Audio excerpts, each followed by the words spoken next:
ভারতের তামিলনাড়ুতে নতুন রাজনৈতিক অধ্যায়ের সূচনা হয়েছে। জনপ্রিয় অভিনেতা থেকে রাজনীতিক হয়ে ওঠা বিজয়, যিনি থালাপাতি বিজয় নামেই বেশি পরিচিত, রোববার তামিলনাড়ুর মুখ্যমন্ত্রী হিসেবে শপথ নিয়েছেন। শপথ নেওয়ার পরপরই তিনি সরকারি দায়িত্ব পালন শুরু করেন এবং জনগণের কল্যাণে একাধিক গুরুত্বপূর্ণ সিদ্ধান্ত জানান।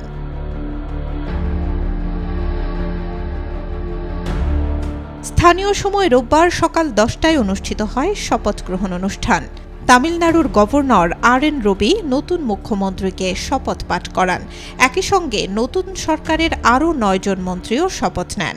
শপথের পর প্রথম সরকারি আদেশেই বড় ধরনের জনকল্যাণমূলক ঘোষণা দেন মুখ্যমন্ত্রী থালাপাতি বিজয়। নতুন সিদ্ধান্ত অনুযায়ী তামিলনাড়ুর আবাসিক গ্রাহকদের জন্য প্রতি মাসে 200 ইউনিট পর্যন্ত বিদ্যুৎ বিনামূল্যে দেয়া হবে। সাধারণ মানুষের জীবনযাত্রার ব্যয় কমাতে এবং নিম্ন ও মধ্যবিত্ত পরিবারকে স্বস্তি দিতেই এই উদ্যোগ নেওয়া হয়েছে বলে সরকারের পক্ষ থেকে জানানো হয়।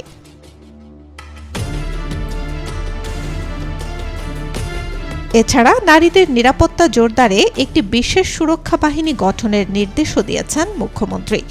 নারী নির্যাতন ও হয়রানির ঘটনা দ্রুত মোকাবেলা এবং নিরাপত্তা নিশ্চিত করাই হবে এই বিশেষ ইউনিটের মূল লক্ষ্য।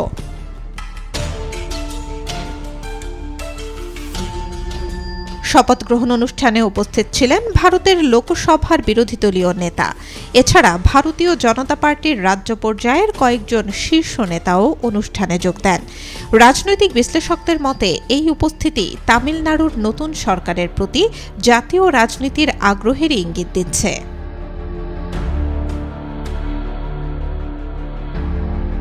তামিলনাড়ুর 234 সদস্যের বিধানসভায় সরকার গঠনের জন্য প্রয়োজন ছিল 118টি আসন।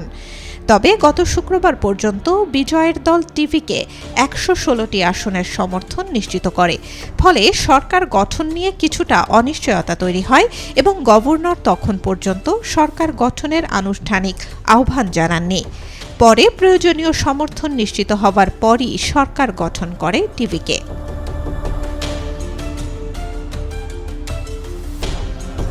অভিনয় জগতের জনপ্রিয়তা থেকে রাজনীতিতে থালাপাতি বিজয়ের এই উত্থান এখন তামিলনাড়ু এবং ভারতের জাতীয় রাজনীতিতে অন্যতম আলোচিত বিষয় হয়ে উঠেছে। Desk report, BNews 24।